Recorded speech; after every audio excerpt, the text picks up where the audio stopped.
আজকের পর্বে আপনারা দেখতে পারবেন অহনার অনিকেতের পিছনে ঘুরঘুর করার কারণে অহনার উপর খুবই রেগে যায় শ্যামলী।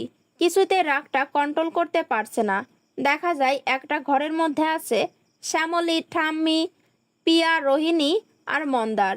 শ্যামলী ভীষণ রেগে বলছে ওই অহনাকে, ওকে ঘটি ধরে যদি আমি এই বাড়ি থেকে বের করতে না পারি তাহলে আমার নামও শ্যামলী নয়।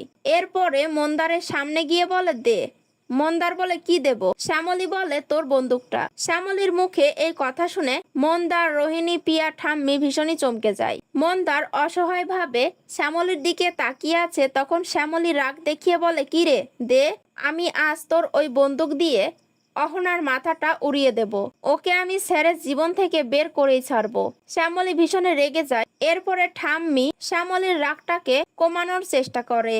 তো বন্ধুরা, কেমন লাগলো আজকের আপডেটটি কমেন্টে জানিয়ে